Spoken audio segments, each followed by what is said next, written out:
बिस्मिल्लाहिर्रहमानिर्रहीम। कैसे हैं भैया आप लोग? रटना नहीं है, समझना है। Syntax book board second year physics new book 2024 chapter number 25 quantum physics, इसका पार्ट 1 करने जा रहे हैं। कॉपी पेंसिल ले लीजिए, लेक्चर को नोट करना है और मुस्कुराते रहना। ये पार्ट बेहद अहम है। जिस तरह के हर दफ़ा मैं बताता हूँ कि भाई हर चैप्टर का जो पहला पार्ट होता है वही बुनियाद होती है। अगर आपको पहला पार्ट समझ में नहीं आया तो आप ये यकीन कर लीजिए कि अगला पार्ट भी आपको समझ में नहीं आएगा। ठीक है, ये बेहद अहम है। क्वांटम फिज़िक्स की बेसिक्स को देखेंगे हम। यहाँ पर मैंने टाइटल सारे के सारे लिख दिए हैं। क्वांटम फिज़िक्स को देखेंगे। ये क्वांटम फिज़िक्स क्या है? इसको क्वांटम मैकेनिक्स भी कहा जाता है।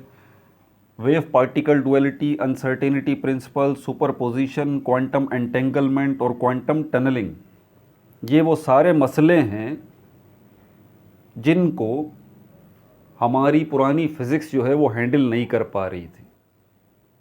इसीलिए नई फ़िज़िक्स जो है उसकी ज़रूरत पड़ी। ये नई फ़िज़िक्स है हमारी क्वांटम फ़िज़िक्स। बस आसान लफ्ज़ों में इस बात को ज़रा समझ लीजिए। रह गया यहाँ पर ये जो आपको ब्लैक बॉडी रेडिएशन का कॉन्सेप्ट नज़र आ रहा है, स्पेक्ट्रम ऑफ लाइट है, अल्ट्रा वायलेट कैटास्ट्रॉफी, इसको हम अगले पार्ट के अंदर देखेंगे। ठीक है, अभी तो आप ये बेसिक्स जो है इसको समझ लीजिए। आगे बढ़ने से पहले फिर बता दूं, पिछला पार्ट अगर नहीं देखा है तो ऊपर देखें, पिछला पार्ट जो है वो शो हो जाएगा, आपको ऊपर लिंक शो हो जाएगा। और अगला पार्ट अगर देखना है तो इसी स्क्रीन पर, इसी वीडियो के एंड में आपको लिंक शो हो जाएगा। पुरानी वीडियोस तक जाना है, वहाँ तक कैसे पहुँचेंगे? इसी स्क्रीन के नीचे देखें, लोगो नज़र आ रहा है, आपको रटना नहीं समझना है, उस पर क्लिक करें आप, पेज खुल जाएगा। वहाँ देखें प्लेलिस्ट का ऑप्शन है, उस पर क्लिक करें, सारी प्लेलिस्ट आपके सामने आ जाएंगी। 12 फिज़िक्स की प्लेलिस्ट में चले जाइए, पिछली सारी वीडियोस वहाँ पर मौजूद हैं। चैप्टर नंबर 15, 16, 17, 18, 19, 20, 21, 22, 23, 24 और ये 25 क्वांटम फिज़िक्स। इसके अलावा एक और प्लेलिस्ट होगी 12 केमिस्ट्री की प्लेलिस्ट। 12 केमिस्ट्री कंप्लीट पूरे के पूरे 13 चैप्टर्स बना के मैं ऑलरेडी अपलोड कर चुका हूँ। प्लेलिस्ट पड़ी हुई है 12 केमिस्ट्री के नाम से, उसमें चले जाएं।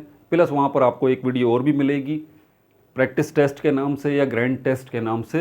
ये टेस्ट है, किस चीज़ का टेस्ट है ये ऑर्गेनिक नोमेनक्लेचर का है। ठीक है, इस एक वीडियो के अंदर मैंने सारे के सारे ऑर्गेनिक नोमेनक्लेचर एक जगह इकट्ठे कर दिए हैं। IUPAC सिस्टम के तहत, कॉमन सिस्टम के तहत सारे के सारे ऑर्गेनिक नोमेनक्लेचर एक ही वीडियो में, ग्रैंड टेस्ट या प्रैक्टिस टेस्ट के नाम से ये वीडियो मौजूद होगी। लगभग 1.5 से 2 घंटे की वीडियो है ये। ठीक है, इसको देखिए आप। और अगर आपको लगता है कि आप जो है बड़ी अच्छी ग्रिप है आपकी ऑर्गेनिक नोमेनक्लेचर के ऊपर, तो आ जाइए भाई, ये टेस्ट है।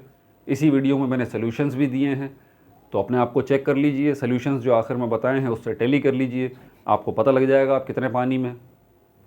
ठीक है, इसके अलावा 11th केमिस्ट्री की भी प्लेलिस्ट आपको नज़र आ रही होगी। 11th केमिस्ट्री जो है वो भी कंप्लीट बुक में बना के ऑलरेडी अपलोड कर चुका हूँ, पूरे के पूरे 12 चैप्टर्स। इसके अलावा क्लास मैट्रिक की भी प्लेलिस्ट है, ख़ास तौर पे पाकिस्तान स्टडी, उसका चैप्टर नंबर 5 जो है अभी चल रहा है। क्लास मैट्रिक केमिस्ट्री, उसका सिर्फ चैप्टर नंबर 1 केमिकल इक्विलिब्रियम ही करवा पाया हूँ। और एक और प्लेलिस्ट आपको मिलेगी क्लास मैट्रिक बायोलॉजी, उसके 5 चैप्टर्स जो है रिप्रोडक्शन तक मैं कंप्लीट करवा चुका हूँ। ठीक है भाई, अब आगे चलते हैं यहाँ पर क्वांटम फिज़िक्स की बेसिक्स की तरफ। लेकिन इससे पहले जो है ना, आप ज़रा ये हमारी ज़मीन है ना, इसको समझ लीजिए। मैं हमेशा आपको लेके चलता हूँ, वो ख़याली बातें नहीं हैं, ये प्रैक्टिकल चीज़ें हैं भाई। आप इसी ज़मीन पर रहते हैं ना। अब यहाँ पर मैं आपसे पूछूँ, इस ज़मीन के ऊपर क्या चीज़ें मौजूद हैं? बहुत सारी चीज़ें मौजूद हैं, लेकिन अगर उनकी क्लासिफिकेशन आप करें, उनके ग्रुप बनाएं, उनकी दर्जाबंदी आप करना चाहें, मैं कहूँ कि इन सारी चीज़ों के भाई आप ग्रुप बना दीजिए, तो 2 ग्रुप बड़े आसानी से बन जाएंगे। 2 ग्रुप बड़े आसानी से बन जाएंगे। एक बनेगा विजिबल थिंग्स, वो चीज़ें जो कि आपको अपनी आँख से नज़र आती हैं, आसान सी डेफिनेशन है ना। और वो चीज़ें जो कि इनविजिबल हैं, इनविजिबल थिंग्स। गलत तो नहीं कहा मैंने? मानेंगे ना इस बात को? पूरी दुनिया में आप जिस अर्थ पर रहते हैं, पहाड़, हवा, पानी, मट्टी, जानवर, परिंदे, कीड़े मकोड़े, सब कुछ 2 कैटेगरी में डिवाइड है। या तो वो आपको अपनी आँख से नज़र आ रहे हैं, या तो आपको अपनी आँख से नज़र नहीं आ रहे। ठीक है भाई, तो विजिबल थिंग्स जो है अब जब हम पुरानी फिज़िक्स की बात करते हैं ना, क्लासिकल फिज़िक्स, क्लासिकल फिज़िक्स, ये क्लासिकल फिज़िक्स जो है ये विजिबल चीज़ें आपकी जितनी भी हैं इनसे मुताल्लिक है, बड़ी आसान सी टू द पॉइंट बात। और ये जो क्वांटम फिज़िक्स है, क्वांटम फिज़िक्स ये डील करती है इससे, वो सारी चीज़ें जो कि आपकी इनविजिबल है।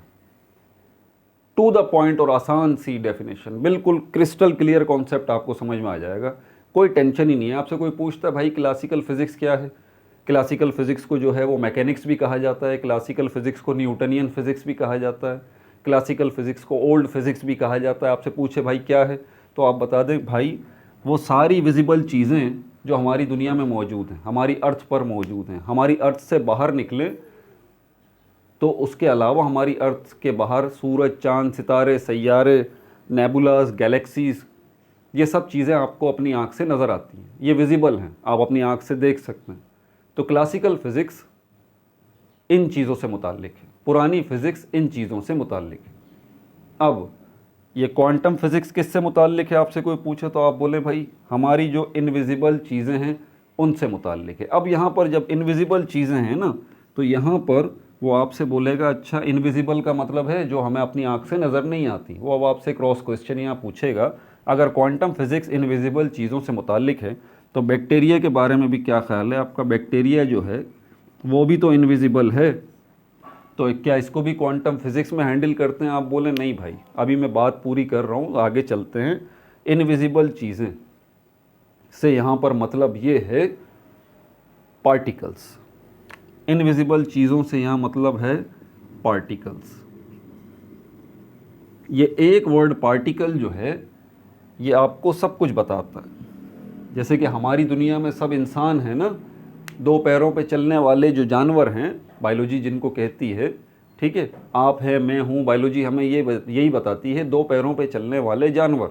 हम तो खैर इंसान हैं, तो बायोलॉजी के मुताबिक दो पैरों पे चलने वाले जानवर, चाहे वो औरतें हों वो भी इंसान हैं, चाहे वो मर्द हों वो भी इंसान हैं, चाहे वो गरीब हों वो भी इंसान हैं, चाहे अमीर हों वो भी इंसान हैं, चाहे अमेरिकन हो वो भी इंसान है, चाहे अफ्रीकन हो वो भी इंसान है, चाहे पढ़ा लिखा हो वो भी इंसान है, चाहे अनपढ़ हो वो भी इंसान है, ठीक है, चाहे मर्द हो वो भी इंसान है, चाहे औरत हो वो भी इंसान है, चाहे बच्चा हो वो भी इंसान है। ये एक वर्ड इंसान इन दो पैरों पर चलने वाली मखलूक को कवर करता है।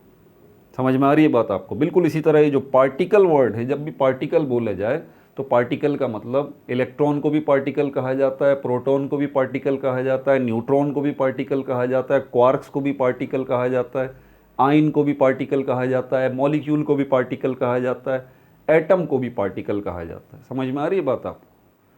तो ये पार्टिकल्स जो हैं इनसे मुताल्लिक है क्वांटम फिज़िक्स। पार्टिकल्स जो हैं इनसे मुताल्लिक है क्वांटम फिज़िक्स। अब ये पार्टिकल जो हैं ये भी इनविजिबल है, ये पार्टिकल जो हैं ये भी इनविजिबल हैं, ये भी आपको अपनी आँख से नज़र नहीं आता। अब ज़रा क्विक ओवरव्यू दे दूँ इसका। अब ज़रा ध्यान से मेरी बात सुनिएगा।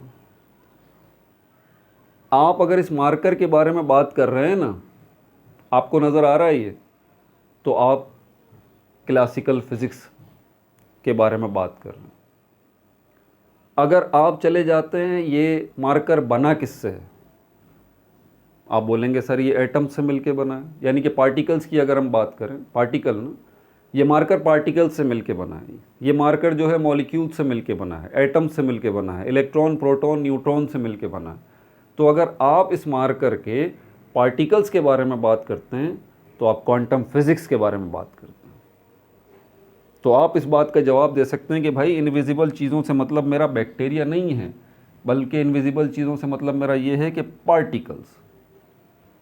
अब आप थोड़ा सा और करें, जितनी भी चीज़ें हैं आपके इर्द गिर्द किससे मिलके बनी है भाई? पार्टिकल्स से मिलके बनी है, पार्टिकल्स से मिलके बनी है। चाहे वो आपको अपनी आँख से नज़र आती हैं या नज़र नहीं आती, सब पार्टिकल से मिलके बनी है। बैक्टीरिया भी पार्टिकल से मिलके बना है। ये भी पार्टिकल से मिलके बना है, आप भी, मैं भी, ये ज़मीन भी, सूरज भी, चांद, सितारे, सैयारे, सब पार्टिकल से मिलके बने हैं। तो अगर पार्टिकल लेवल की फ़िज़िक्स को देखना है, पार्टिकल लेवल की फ़िज़िक्स को देखना है, तो हम इसको कहते हैं क्वांटम फ़िज़िक्स। और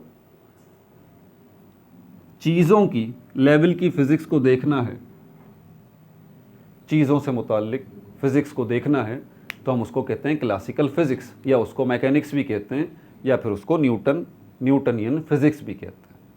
समझ में आ गई बात? अब देखें, बचा कुछ भी नहीं है, ठीक है। अब प्रॉब्लम ये है कि ज़रूरत क्यों पेश आई। अगर क्लासिकल फ़िज़िक्स मौजूद है, मैकेनिक्स मौजूद है, न्यूटनियन फ़िज़िक्स मौजूद है, या ओल्ड फ़िज़िक्स जो है, पुरानी फ़िज़िक्स मौजूद है, तो इस फ़िज़िक्स की ज़रूरत क्यों पेश आई? ये सबसे बड़ा अहम सवाल। नीड।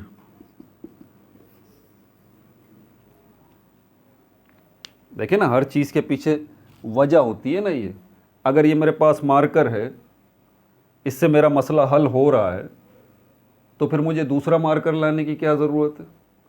और अगर दूसरा मार्कर आ रहा है तो उसके पीछे यकीनन कोई वजह है।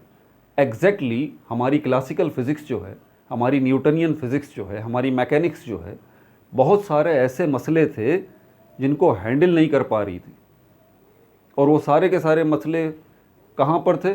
चीज़ों से मुताल्लिक नहीं, विजिबल चीज़ों से मुताल्लिक नहीं, हमारी दुनिया में जितनी भी विजिबल चीज़ें उससे मुताल्लिक नहीं। पहाड़ों के मामले में हमारी पुरानी फ़िज़िक्स अच्छा काम कर रही है, पानी, समंदरों, दरियाओं के मामले में, गाड़ियों के मामले में, ज़मीन के मामले में, सूरज, चाँद, सितारों के मामले में हमारी फ़िज़िक्स बड़ा अच्छा काम कर रही थी। पुरानी फ़िज़िक्स सारी इक्वेशंस वैलिड रिज़ल्ट दे रही थी। लेकिन जब इन्हीं चीज़ों के पार्टिकल्स की तरफ जाया जाता है, सूरज पार्टिकल्स से मिलके बना है, ज़मीन पार्टिकल्स से मिलके बनी है, ये मार्कर पार्टिकल्स से मिलके बना है, बैक्टीरिया पार्टिकल्स से मिलके बना। तो इन चीज़ों के जब पार्टिकल्स की तरफ जाया जाता है और वहाँ पर क्लासिकल फ़िज़िक्स या ओल्ड फ़िज़िक्स के इक्वेशंस को इस्तेमाल किया जाता है, तो पार्टिकल्स अजीबो गरीब बर्ताव करते हैं, अजीबो गरीब बिहेवियर है पार्टिकल्स का। और वो बिहेवियर पता है कौन से हैं? ये रहे, ये लिखे हुए। पार्टिकल्स जो हैं कभी वेव की तरह बिहेव करते हैं, कभी पार्टिकल की तरह बिहेव करते हैं। पार्टिकल्स जो है वो अनसर्टेनिटी प्रिंसिपल जो है, ये अनसर्टेनिटी का मसला शो करते हैं। पार्टिकल्स जो हैं वो सुपरपोजिशन का मसला हल करते हैं, क्रिएट करते हैं, हल नहीं करते। पार्टिकल्स जो हैं वो क्वांटम एंटेंगलमेंट जो है, ये हमारे सामने मसला ला के खड़ा कर देते हैं। पार्टिकल्स जो है क्वांटम टनलिंग है, ये मसला हमारे सामने ला के खड़ा कर देते हैं। अब ये वो मसले हैं, wave particle duality, uncertainty principle, superposition, quantum entanglement, quantum tunnelling. ये वो इश्यूज़ हैं, ये वो मसले हैं जिनको हमारी जो है ना वो क्लासिकल फ़िज़िक्स, न्यूटनियन फ़िज़िक्स, हमारी मैकेनिक्स वो हल नहीं कर पा रही थी। वजह क्या है? ये अजीब व गरीब मसले हैं। लेकिन इन मसलों को तो बाद में, ये मसले तो बाद में सामने आए हैं, और इन मसलों को क्वांटम फ़िज़िक्स की मदद से हल किया गया है। इन मसलों को क्वांटम फ़िज़िक्स की मदद से हल किया गया है। इनसे पहले जो सबसे पहला मसला था वो ये था, अल्ट्रावायलेट कैटास्ट्रॉफी। ये सबसे पहला मसला था, अल्ट्रावायलेट कैटास्ट्रॉफी। इसको हम आगे आने वाली वीडियोस में डिस्कस करेंगे, ठीक है ना। अभी तो मैं आपको बता दूं, सबसे पहला ये मसला था। इस मसले को हल करने में नाकाम हो गई थी आपकी क्लासिकल फ़िज़िक्स, इसीलिए क्वांटम फ़िज़िक्स जो है इसका ज़हूर हुआ था, ठीक है। और जब ज़हूर हुआ था तो फिर ये चीज़ें भी सामने आना शुरू हो गई थी। अभी इनको भी मैं वन बाय वन आपको बताता हूँ, पहले कुछ और चीज़ें देख लें। ये हुआ कब था? 1900। अब दो हिस्सों में, अब अगर क्रोनोलॉजिकल ऑर्डर देखें ना हम, मैकेनिक्स का और क्वांटम फ़िज़िक्स का, तो ये 1900 से ऑनवर्ड बैकवर्ड, यानी कि 1900 से ऑनवर्ड अगर अभी तक आप चलें तो क्वांटम फ़िज़िक्स जो है 1900 से स्टार्ट हो रही है। और अभी कौन सा साल चल रहा है? 2025। ये क्या है? Quantum physics. यानी कि 1900 से फिज़िक्स की एक नई ब्रांच का जन्म जो हुआ था वो 1900 से हुआ था, 1900 से। प्लांक्स क्वांटम थ्योरी जब आई थी हमारे सामने, मैक्स प्लांक ने थ्योरी दी थी, उसी थ्योरी से क्वांटम फिज़िक्स का जन्म हो गया था। ठीक है, अब इससे पीछे चलें, ये सारा का सारा हमारे पास क्या है? Classical physics. क्लासिकल फिज़िक्स, तो याद रख लीजिए क्लासिकल फिज़िक्स 1900 से पहले का है, यानी कि 1899 तक। 1899, 1900 से एक साल पीछे चलें, 1899 पे अगर आप खड़े हुए हैं तो आपके जहन में क्वांटम फिज़िक्स वाली कोई बात नहीं है। ठीक है, क्या कहा मैंने?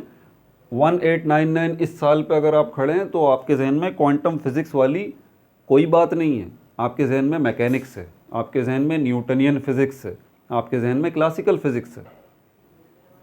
अगले साल जब मैक्स प्लैंक ने अपनी क्वांटम थ्योरी दी थी, प्लैंक्स क्वांटम थ्योरी, उस थ्योरी के आने पर इस क्वांटम फिज़िक्स का जन्म हुआ था। ठीक है, और फिर इसी क्वांटम फिज़िक्स ने पहला मसला हल किया अल्ट्रावायलेट कैटास्ट्रॉफी का, फिर वेव पार्टिकल डुअलिटी, ये मसला भी हल किया, फिर ये भी हल किया, ये भी हल किया, ये भी हल किया, ये भी हल किया। अब इनका मैं ओवरव्यू दूंगा आपको वन बाय वन। आज हम इसी को डिस्कस करेंगे इस वीडियो के अंदर। ठीक है भाई, तो अब एक फॉर्मल डेफिनेशन क्वांटम फिज़िक्स की अगर आपसे कोई पूछता है कि भाई क्वांटम फिज़िक्स क्या है, आप बोलें पार्टिकल्स की फ़िज़िक्स। 3 लफ्ज़ों के अंदर डेफिनेशन है क्वांटम फिज़िक्स की, पार्टिकल्स की फ़िज़िक्स। ठीक है, जो पार्टिकल्स के मसले हल करती है। पार्टिकल्स के मसले तो देखें आप ज़रा, आपको वाज़े तौर पे समझ में आ जाएगी ये बात। पहला मसला ये देख लें, अब ये अल्ट्रावायलेट कैटास्ट्रॉफी को तो हम आगे देखेंगे ना, इसके ऊपर तो बहुत तफसील से बात है। ये पहला मसला था जिसको हल किया क्वांटम फिज़िक्स ने। इसको देख लेते हैं, ये wave particle duality, wave particle duality.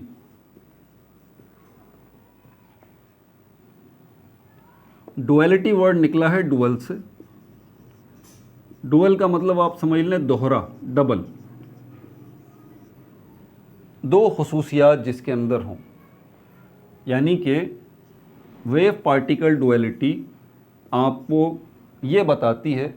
अब अगर मैं इलेक्ट्रॉन की बात करूं, इलेक्ट्रॉन इन शॉर्ट बताऊंगा, अब ये सारे बताऊंगा। ठीक है, इसी पर वीडियो एंड करेंगे हम। अगर मैं आपसे बोलूं इलेक्ट्रॉन क्या है, आपके जहन में क्या तसव्वुर आता है? आपके जहन में एक तसव्वुर आता है, एक बॉल है ना, छोटी छोटी सी बॉल्स ही जहन में आएगा। आपने यही पिक्चर देखी है ना, ये इलेक्ट्रॉन इस तरह से घूम रहे हैं, और यहाँ पर यही बुक्स में आपने पिक्चर्स देखी है प्रोटॉन और न्यूट्रॉन की, इसी तरह की ना। तो ये आपको छोटी छोटी बॉल्स की तरह लगती हैं। इन्हीं छोटी छोटी बॉल्स को हम क्या बोलते हैं? हम पार्टिकल का नाम देते हैं। तो पार्टिकल वर्ड जब आए, आपसे पूछा जाए इलेक्ट्रॉन क्या है, आप बोलेंगे पार्टिकल, और पार्टिकल आपके जहन में आएगा तो आपके जहन में ये छोटी छोटी बॉल्स आएंगी। ऐसी बात है। सिर्फ यही नहीं है पार्टिकल की हकीकत, सिर्फ यही नहीं है पार्टिकल की हकीकत। ये जो इलेक्ट्रॉन, प्रोटॉन, न्यूट्रॉन, ये सारे के सारे हैं, ये सिर्फ इस बॉल की तरह ही नहीं हैं, बल्कि वेव की तरह भी हैं। अब वेव कैसी होती है? ये वेव इस तरह की, ये देखिए। अब आप बोलेंगे वेव, यार वेव कैसी होती है? समंदर की लहरें देखी हैं। ठीक है, और इसके अलावा आपने वेव का सुना होगा। बहरहाल आपके जहन में वेव जब आती है तो ये इस तरह का पैटर्न आ जाता है, इस तरह का पैटर्न। अब देखिए कितना फ़र्क है यार, सोचने की बात है। ये देखिए, ये पार्टिकल की बात करते हैं तो ये इस तरह की शक्ल है, वेव की बात करते हैं तो इस तरह की शक्ल है। अब है ना ये अजीब बात, आप इसको ज़रा फील करें। तो ये ही मसला था, ये पार्टिकल और ये वेव, डुअलिटी, डुअल, डबल, ये मसला था जो हल नहीं हो रहा था। क्यों? क्योंकि क्वांटम फिजिक्स क्या है? पार्टिकल्स की फिजिक्स है। अब पहला मसला सुन लीजिए, जब पार्टिकल्स को देख रहे हैं, इलेक्ट्रॉन, प्रोटॉन, न्यूट्रॉन को देख रहे हैं, तो कभी तो वो पार्टिकल की तरह बिहेव कर रहे हैं, बॉल्स की तरह, कभी वो वेव की तरह बिहेव कर रहे हैं। ये डुअलिटी कहलाती है। अब ये पार्टिकल्स जो वेव की तरह बिहेव कर रहे हैं और पार्टिकल्स की तरह बिहेव कर रहे हैं, ये पार्टिकल्स, ये इलेक्ट्रॉन, प्रोटॉन, न्यूट्रॉन, अब ये स्ट्रेंज बात, अजीबोगरीब बात है कि एक ही चीज़ पार्टिकल भी है बॉल्स की तरह की और वेव भी है, एक ही चीज़। ये अजीबोगरीब बात है, लेकिन पार्टिकल्स ऐसा बिहेव करते हैं। अब ये पार्टिकल्स का जो अजीबोगरीब बिहेवियर है, ये क्लासिकल फिज़िक्स के बस से बाहर था, न्यूटनियन फिज़िक्स के बस से बाहर था, ओल्ड फिज़िक्स के बस से बाहर था। ये ऐसी अजीबोगरीब बात थी जिसका जवाब जो है क्लासिकल फिज़िक्स के पास नहीं था, ओल्ड फिज़िक्स के पास नहीं था। इसीलिए ज़रूरत पड़ी एक नई फ़िज़िक्स की, जो कि 1900 में आई, इस मसले को हल करती हुई, अल्ट्रावायलेट कैटास्ट्रॉफी को। ठीक है, और किसने ये मसला हल किया था 1900 में? Max Planck, Planck's quantum theory. इस पे आगे बात करेंगे, अभी तफसील से हो। ठीक है, तो ये मसला आपने सुन लिया, इसका हल बताया, वेव पार्टिकल डुअलिटी, कि इसके पीछे वजूहात क्या हैं, पार्टिकल्स कब जो है वेव की तरह पार्टिकल्स बिहेव करते हैं, पार्टिकल्स कब जो है पार्टिकल की तरह बिहेव करते हैं, इसकी एक्सप्लेनेशन, इसकी थ्योरी क्वांटम फिज़िक्स ने दी। समझ में आ गई बात आप? दूसरा मसला, uncertainty principle. Uncertainty principle, uncertainty principle क्या कहता है हमारे पास? अनसर्टेनिटी का मतलब है गैर यकीनी कैफियत। सर्टेन वर्ड का क्या मतलब है? सर्टेन वर्ड का मतलब है यकीनी कैफियत। सर्टेन, जिस पर यकीन हो, जिस पर यकीन हो। अनसर्टेन, अनसर्टेन, जिस पर यकीन ना हो, यकीन का उलट, यकीन का उलट। अब पूरा लिख नहीं रहा यार, समझ जाओ। तो सर्टेन जिसमें यकीन हो, अनसर्टेन जिसमें यकीन ना हो। अब ये अनसर्टेनिटी प्रिंसिपल जो है, ये आपको क्या बताता है? ये प्रिंसिपल किससे रिलेटेड है? चीज़ों से मुताल्लिक नहीं है, ये भी पार्टिकल से मुताल्लिक है। दोबारा इलेक्ट्रॉन को ले लेते हैं। इलेक्ट्रॉन, ये रहा इलेक्ट्रॉन। अब इलेक्ट्रॉन मुस्तकिल हालत हरकत में है, मुस्तकिल हालत हरकत में है। एक इलेक्ट्रॉन यहाँ है तो यहाँ भी आएगा, ये यहाँ से यहाँ भी आएगा, हरकत में है ना electron, in a state of motion. Uncertainty principle ये दूसरा मसला है जो कि क्लासिकल फिज़िक्स इसको हैंडल नहीं कर पा रही थी। क्लासिकल फिज़िक्स के सर पे से जा रही थी ये बात कि यार ये क्या मसला है, अजीबोगरीब बात है ना। अब यहाँ पर क्लासिकल फिज़िक्स जो है, अगर एक कार की बात करे, एक कार यहाँ से यहाँ आती है,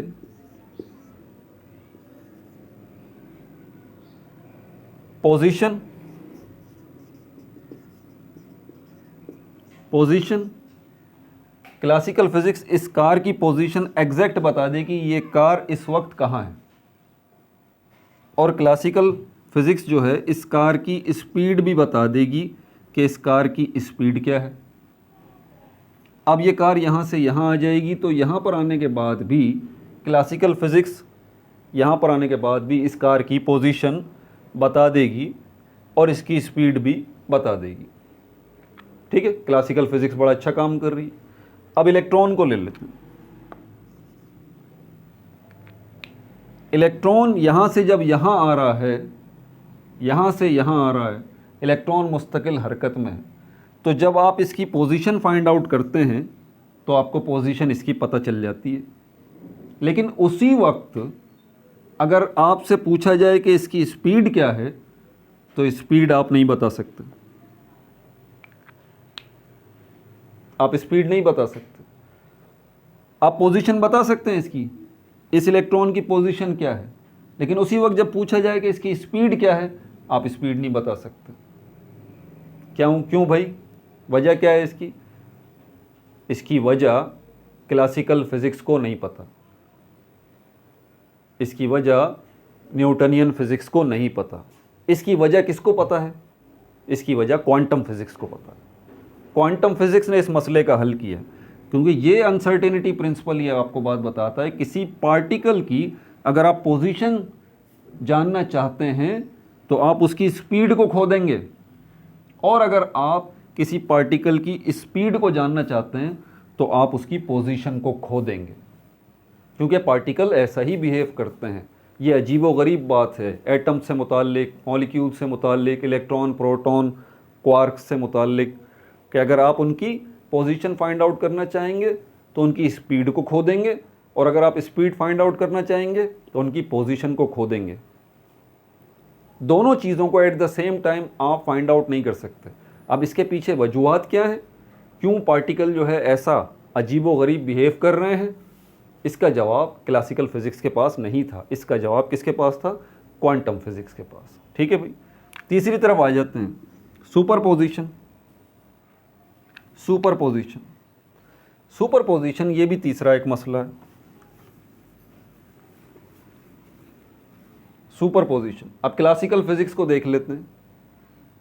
मैं यहाँ पर खड़ा हूँ, मैं एक एंटिटी हूँ, मैं एक वजूद हूँ।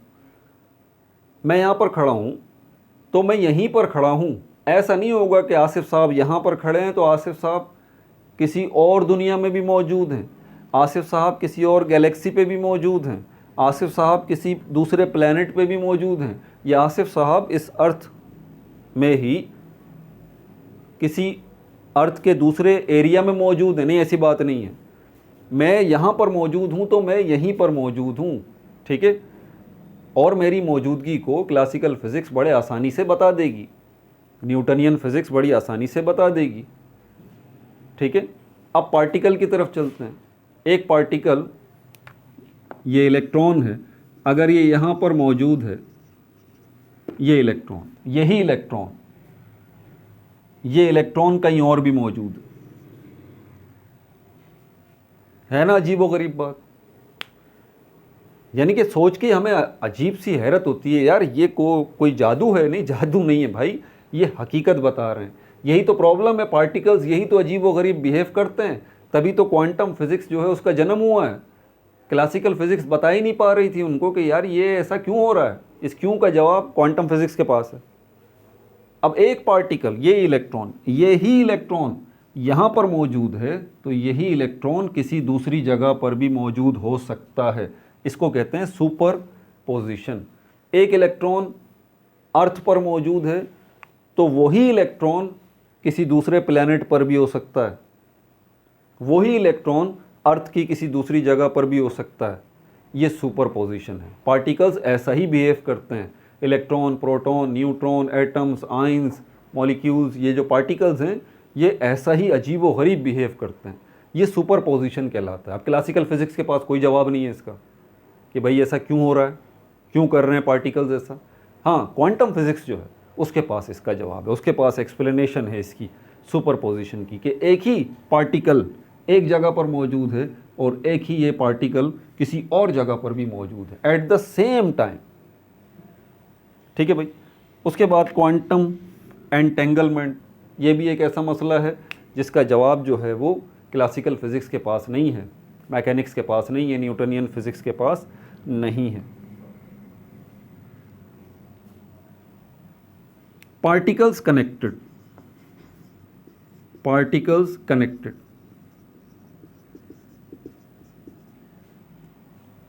इसको हम कहते हैं क्वांटम एंटेंगलमेंट। यानी कि एक पार्टिकल जो अर्थ पर मौजूद है, वही पार्टिकल किसी दूसरे प्लैनेट पर मौजूद है, तो ये दोनों आपस में कनेक्ट हैं। वो पार्टिकल जो अर्थ पर मौजूद है, अगर आप उसको थप्पड़ मारेंगे तो उसको दर्द होगा, तो बिल्कुल उसी तरह दूसरा पार्टिकल जो किसी दूसरे प्लैनेट पर मौजूद है उसको भी थप्पड़ पड़ेगा, उसको भी दर्द होगा। ये है क्वांटम एंटेंगलमेंट के पार्टिकल्स जो हैं आपस में कनेक्ट हैं, पार्टिकल्स जो हैं आपस में कनेक्ट हैं। अब ये जो कनेक्टिविटी है क्लासिकल फ़िज़िक्स इसको नहीं बता पा रही थी भाई, कहाँ से बताएगी। अब पाकिस्तान में कोई कार है और अमेरिका में कोई कार है, आप पाकिस्तान में मौजूद कार का इंजन खोलते हैं तो अमेरिका में मौजूद किसी कार का इंजन खुल जाता है क्या? नहीं होता ना ऐसा। पार्टिकल्स जो हैं ऐसा करते हैं, पार्टिकल्स ऐसा करते हैं, ये क्वांटम एंटेंगलमेंट कहलाता है, ये कनेक्ट हैं आपस में। इस मसले का हल नहीं था क्वांटम इसके पास, मैकेनिक्स के पास, ठीक है, क्वांटम फिजिक्स के पास इसका जवाब था। क्वांटम फिजिक्स का एक और नाम भी है, क्वांटम फिजिक्स को हम क्वांटम मैकेनिक्स भी कहते हैं। ये वाला मसला क्वांटम टनलिंग, इसको भी देख लें आप। कोई ऑब्जेक्ट ऐसा है आपने देखा है जो इस बोर्ड में से गुजर जाए? ना इस बोर्ड में से हवा गुजर सकती है, ना इस बोर्ड में से पानी गुजर सकता है, ना इस बोर्ड में से मार्कर गुजर सकता है, ना मैं गुजर सकता हूँ। यही बात है ना, कोई ऑब्जेक्ट दूसरे ऑब्जेक्ट में से गुजर नहीं सकता, लेकिन पार्टिकल ऐसा कर सकते हैं। पार्टिकल एक ऑब्जेक्ट में से गुजर सकते हैं, ठीक है, क्वांटम टनलिंग कहलाती है। पार्टिकल्स ऐसा भी बिहेव करते हैं, यहाँ से आर पार चले जाएंगे। अब क्लासिकल फिजिक्स से पूछा जाए कि भाई ऐसा क्यों हुआ, ये इलेक्ट्रॉन ने ऐसा क्यों किया कि यहाँ से वहाँ चला गया, तो क्लासिकल फिजिक्स के पास इसका जवाब नहीं है, क्वांटम फिजिक्स के पास इसका जवाब है।